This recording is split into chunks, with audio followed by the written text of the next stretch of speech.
Hello, I'm Michael Verney and welcome along to the Indo GAA Podcast with thanks to AIB. AIB is at the heart of Gaelic games across both club and county, and in 2025 they're celebrating a decade of sponsoring the All-Ireland Senior Football Championships.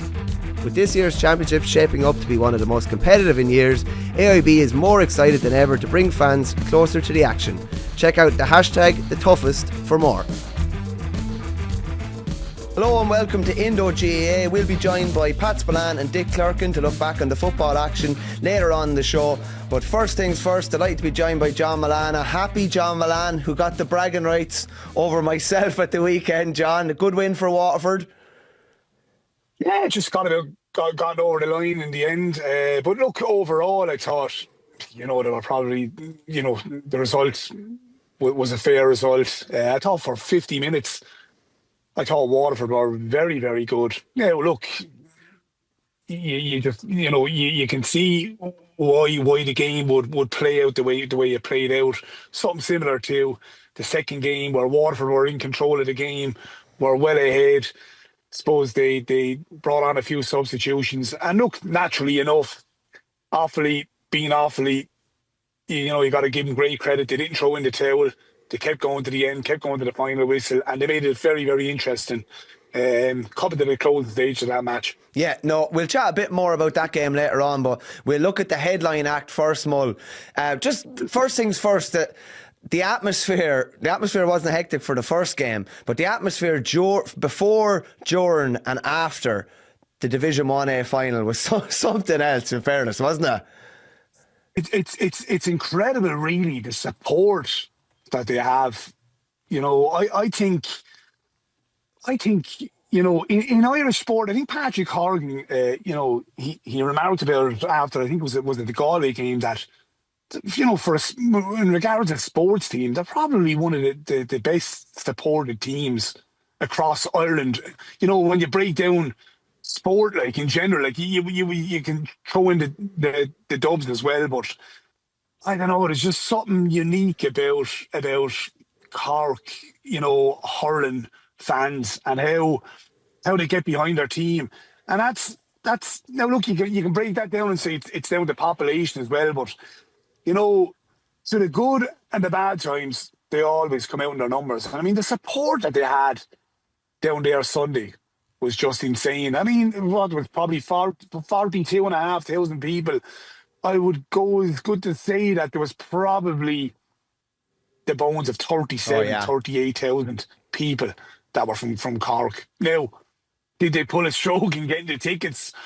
Possibly, we don't know. But to come out in those numbers for a National League final, 38,000, and then to witness the scenes in the aftermath of the match, was just incredible as well. Hey, Mull, just the announcement before full time was like, please do not enter the pitch or the field of play at full time. Then all of a sudden all these kids start streaming in, and you're better off just letting it off, because how does a parent tell a kid not to go onto the pitch? Like, do you know what I mean? Yeah, and one of those kids, I have a nephew down, and there's a great picture floating about on Sportsfile, and he's only what, 11, 12 years of age, if even that. He's never seen Cork win a big title of that magnitude, like, which is incredible, really, when you break it down. Like a county like Cork, that was their first National League title in 28 years. Like, he was, like, 2017, 2018 was the last time they won the Munster Championship. But yeah, look, I think it's I would have been probably one of the lads that would have been last year saying, were they a bit overboard with the celebrations against Limerick? But I think it was lovely to see last Sunday that they came out and they celebrated. I put up a picture of Mull at full time because I was just looking down. It was unbelievable to see all the people out there, and it was funny. There was a little pocket of blue where the tip squad were still, like, right in the middle of the pitch, like, surrounded by red. I'd say they had some job to get off the pitch, but I just tweeted, Asher, 'tis only league, kind of messing, because it was kind of like, look, there's 20,000 people on the pitch, this is what the league means. And I think a lot of people took it the wrong way, as in me kind of saying, this doesn't mean anything, or having a go at Cork or whatever. But like, I don't know if you can dilute this hype. I think you just embrace it. Verney, if you're a Cork player, right, like back in the team, that great team, or the very good team that we had, and back in the mid noughties, there's no look. You know as well. There's no better feeling, right, when you win a trophy of any magnitude, whether it be a Leinster Championship, Munster Championship, National League, we never got over the line with the All Ireland. If you win a couple of big matches, all right, and then you see the outpouring within your supporters, you know, the county are just, you know, a wash of red and white. You know, I can only imagine the buzz around Cork City, around the county in general. If you're a player, all right, as you said, you can either get caught up in it or you can embrace it. And I actually think, you know, the Cork players, you know, they've a bit of experience now off the back of last year missing out. Did some of them get, you know, you can take the learnings from that as well in regards, did I get caught up in it? Did I get caught up in it? But you can only imagine now if you're one of those Cork players, right? You cannot wait to go into training tonight. I think they were back in the gym last night, but you cannot wait to arrive in Parky Queeve or Parky Ring tonight, and the buzz even around the dressing room, the bit of banter, and even knowing that, right, the competition for places, all right, you're going into work and everyone is excited. They're all talking about the Clare game in 2 weeks' time. They're all talking about the Munster Championship, and you know, the excitement around everywhere. I mean, I think from a player's point of view, I think you can grow even more from embracing that. And you're going into training now tonight or all this week, and you can't wait to go into training. You know, even your family are all excited. Everyone's in a great mood. And I think Cork in general are in a fantastic place. Overall, you know, you have the supporters, you know, the team are playing out of their skin. You know, they have the panel. They have a great management team, and they're just in a fantastic place going into this Munster Championship. Just on like the way they play and the way they're playing now, they've scored 13 goals in the last 3 games. Crucially, they've conceded 0. Like, this is like there's fair steel to this team. Like, to me, like there's the perfect mix. There's that kind of agricultural physicality almost. There's that whole notion of you are not getting through. Like, you're going to have to be half killed to get through on goal. Then there's all the silk and all the class. Like, and there's a load of lads there where they'd rather go through you than go around you as well. The likes of Downey, the likes of Joyce as well. There's like a perfect blend, and crucially, there's loads of class as well. Like, it looks like it's coming together perfectly. It reminds me of Galway during the National League in 2017. And remember, don't know who got Lucas Kirstenstein involved with Galway. Now, back then I would have said, right, if you're going to push on and win an All-Ireland, right, you need the 3 S's. You need skill. Cork have that in abundance, all right? You need speed. Cork have that in abundance. And you need an element of raw strength.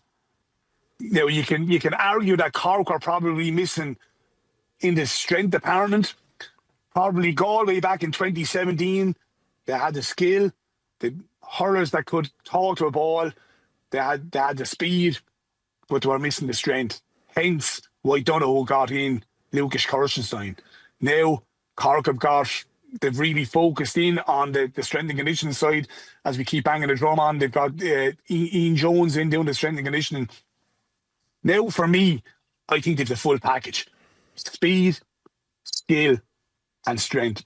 And they can mix it any way you want. They can play it any way you want. They can go short, they can go long. And as you just touched on there, you know, they've the confidence within themselves now to go toe-to-toe with any of the teams who want to mix it physically. So when you marry all that in together, and then you marry a support base that they have, which is nearly worth 3 to 4 points before they take to the field, you can understand why they are now the bookies' favourites to go and win the All-Ireland. Mull, I remember one of your columns, jeez, it could be 4 years ago maybe. It was before they played Dublin in a qualifier in Thurles. Ye had actually beaten them in the semi-final of the Munster Championship. I'm not sure if it was, I think it was 2020 maybe. I think it was 2020 actually. And I remember the headline was, it was like Man United, the institution of Cork has fallen on hard times or whatever, and their principles are kind of gone. Whereas it looks like everything has kind of been corrected now. Like, I remember chatting to Ben O'Connor and he said, there's lads trying to get their name on the scoreboard. There's lads doing things for the individual rather than the collective. And I look at the game the other day and I think, Tim O'Mahony has a ball 65 yards out.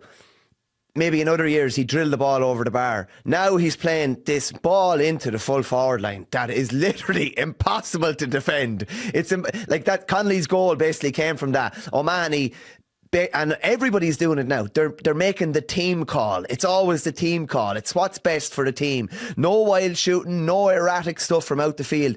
Everything is for the collective, and that is so dangerous. I suppose the biggest plus, the biggest change, a big change for Cork, and even going off the back of last year, and why they've gone toe-to-toe with Limerick, is the three inside. When you have Hayes, Connolly and Horgan nearly playing on the end line, right? And then you have three lads outside. You've Fitzgibbon a flyer, Barrett a flyer, Healy a flyer, Harnady's going to be back in, yeah. Harnady's a flyer. So if the three lads then are hugging the line and you have the three flyers outside who are going out the field and leaving oceans of space inside, I mean, you're caught in a rock and a hard place. Do I follow or do I stay? If we stay, I mean, it's a pop pass to Barrett, it's a pop pass to Fitzgibbon. They're going to hit you from out the field, or they'll have runners off the shoulder, and they'll work it that way in trying to raise green flags. So they're just, I mean, and you know what? They're actually lovely to watch right now. Oh yeah, they're really, really good on the eye, and the appetite they have for work when they don't have the ball. Right. We probably would have thrown daggers. I wouldn't say daggers at them before in the past, where we would have questioned, do they have the appetite for hard work when they don't have the ball? And now, I mean, if going off the evidence the last couple of weeks, even last Sunday, you were up the last Sunday in the gantry, and you're seeing lads chasing. I won't say chasing lost cause, but have no right to chase down a lad and get a hook or get a block in. There was one or two occasions where there was Tipperary lads were after, breaking the line and there was green grass in front of them. And next thing you're seeing 3-4 Cork red jerseys chasing down, just mad to win the ball back and get the overturn and start working the ball up the field again. And I think, that's appreciated massively by the Cork support as well, A quick one for you, Mull. You mentioned about the three inside. It's gas how hurling changes. Like, we're gone from sweepers and the corner forward been out and someone sitting back to three back inside. How much would you enjoy playing in that Cork full forward line now? Well, I'd love playing in front of that Cork full forward line, knowing that you're probably 40, 50 yards of green grass inside, and knowing that every one or two or every 2 and 3 balls are going to come into the full forward line, and that it's the ball that's being landed in there. It's nearly a 60-40, 70-30 ball every time. And even if they have the outlet then to go, if they're under pressure back in the back line, they have the outlet then with Hayes inside to break the ball. It's so interesting to watch him. He never goes up and competes for the ball with his hand. He always goes up with the hurley up, bats it to the ground. And if you watch himself or Connolly or even Hoggy, right, sometimes they go up with the hurley. They don't bat it down, they bat it with an angle. So they know the ball is kind of coming over to the side. So do you remember who started that back in the day? Kilkenny used to be devils for that. in the forward line. Henry had just turned a hurl like that, and there'd be lads running both sides, but it was never tipped down in front. It was angled left or right. Angle left or right, and it's the telepathic understanding of either whichever one of the three goes up, whether it be Horgan, Conley, or Hayes, whichever one of the three of them go up, they go bat the ball down with that angle. The other two then are in like a flash, knowing where the ball is going to land. And you know what, Mull? The frightening part is, like, this wasn't a 70-minute performance from Cork either. So if anything, like, there's a big potential for them to get better and better. Yeah, look, I suppose overall, you know, even Pat Ryan questioned their second half performance, but for the 36 minutes in that first half, they were excellent. They created 27 scoring opportunities. They converted 19, so they 316 registered on the board after 36 minutes. And look, a bit like the first game. I mean, technically it was job done in the first half, and naturally there was going to be possibly a bit of a fall off, and it probably suited Cork that they were ahead at half time. That I suppose, look, they could then take off the likes of Hayes, they could take off the likes of Barrett. They could take off the likes of Healy, so and get a couple of these boys in off the bench. And you know, you look at that bench. The bench. I mean, you look at the personnel that are on the bench. If the likes of Kingston coming in, Coleman, who didn't start. I mean, will Coleman get back in? Cormac O'Brien was very, very good. Even the use of Healy. I think Pat Ryan has been very, very clever in how he's used Healy. You know, how he's exposed him. You know, rather than throwing him into kind of, you know, games where, you know, you're not going to have your best 15 out, and you're going to be cut up, and you're not going to be playing in front of, you know, big crowds. Like, you even take it the last time they played Tipperary, only gave him 10-15 minutes, then put him in for the Kilkenny game, played him in front of a big crowd against Kilkenny, then turned around to him the weekend and said, right, we're not throwing in Seamus Harnedy, we're going to give you your head and let's see how you get on. Likewise with Cormac O'Brien. So now they know that, right, Healy, he's after passing the test, he's after playing in front of a big crowd. So if he starts again up in Ennis, or if he comes on up in Ennis, you know he's going to do a job for you. Likewise with Cormac O'Brien. And as I just touched on, the players then that they have to come, the artillery that they have to come off the bench is just frightening. And that's not even, you know, going outside of the 26.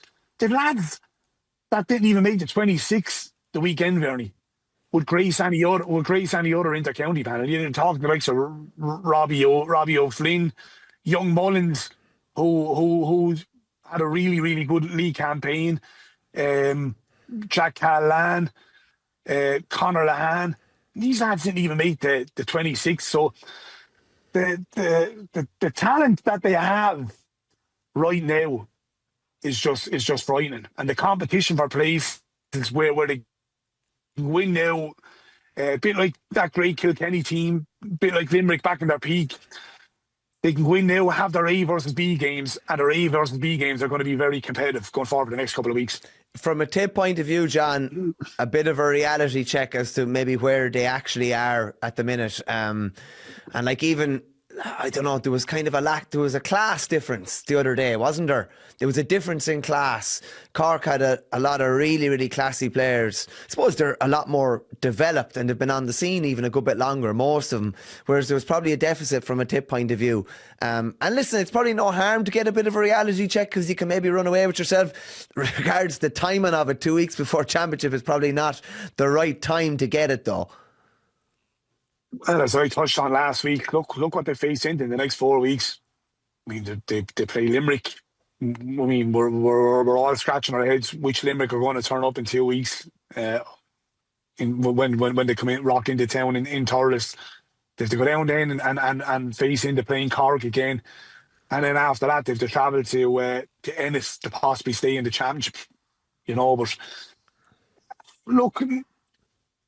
The worry I would have for Tipperary, and I'd say Liam Cahill would have been going home, and I'd say it was probably a bit of an eye-opener for Liam Cahill, really, to gauge and to kind of, you know, to tell where this Tipperary team are right now. And for me, I mean, you can't, go throwing, pinpointing it's Liam Call's fault. Tipperary are where Tipperary are right now. And it's probably going to take another couple of years to, to try for them to get back and really, really compete it, and possibly put their hand up and say, right, we're ready to push on and go on and compete and win All Irelands again. But the one worry I would have, Michael, is the lack of pace. When you contrast that the Cork and some of the other teams around, and that was the worry for me going into Sunday's match was you were going to get a really, really good gauge against probably the best team in the country right now. And they came up short, and a lot of that was down to that. They just don't have the pace that other teams have right now. And look, I touched on that in the article, in Saturday's article. You take Jake Morris out of it, Alan Tynan up top. They don't have real kind of lads that will really go at you and burn you. And likewise at the back, bar one or two, they don't really have lads that are going to kind of go real touch tight and stay with you. And that's why even the weekend they got opened up on numerous occasions, and that will be the worry going forward into the championship if you are Liam Call looking on and dissecting that game last Sunday. Pace is like one of the basic things. Pace and speed. If you don't have that at county level, like just thinking about lads even 20, 25, 30 years ago, you could get away with maybe maybe club speed, shall we say, at county level. But geez, you're just ripped asunder now. It's just so fast, isn't it? Yeah, and look, you're looking at Tipperary the last couple of weeks, as I just touched on. They played in the Gaelic grounds, they played in Thurles, they played in Salt Hill, they played in Nolan Park, and probably played in conditions that were kind of more winter conditions that kind of, as the old saying, would be kind of in favour of the backs. And just looking back at the Division 1B final, obviously Offaly came up short by 4 in the end. Bit of a crazy game. Offaly were down by 15 at one stage. They conceded 11 of the first 14 points. We're down by 11 at half time. We're down by 15 after about 55 minutes. And then all of a sudden, get this whirlwind of momentum. Couple of goals from Oisin Kelly, one that Billy Nolan definitely won't be happy with. And then Brian Duignan was like a bear in the square near the end, got 4 points. Could have maybe had a goal or two. Definitely should have had a penalty. That was obviously a controversial call, but it's kind of a funny one. Offaly finished the game obviously losing, but I think they come away maybe with a bit more positivity than Waterford do. Waterford had a blister in first 55 minutes, but kind of collapsed a small bit, you'd have to say, in the last 20 minutes. And Offaly could have been beaten by 20 points plus here at one stage. Ended up coming away beaten by 4 points. Kind of found out a lot of failings, maybe a lot of weaknesses, realised maybe that they're not the finished package at this level, but came away with a hell of a lot of credit. And it was very, Johnny Kelly said after, it was important that they didn't down tools, because momentum would be hard to lift going into the Leinster Championship. But they do have a nice bit of momentum now, and in fairness, Mull, that's your leg up now. You're after getting your Waterford victory over Offaly this year, but we both have different journeys ahead now. Waterford in Munster and Offaly in Leinster, both trying to get out of their provincial championships, which will be a big task for both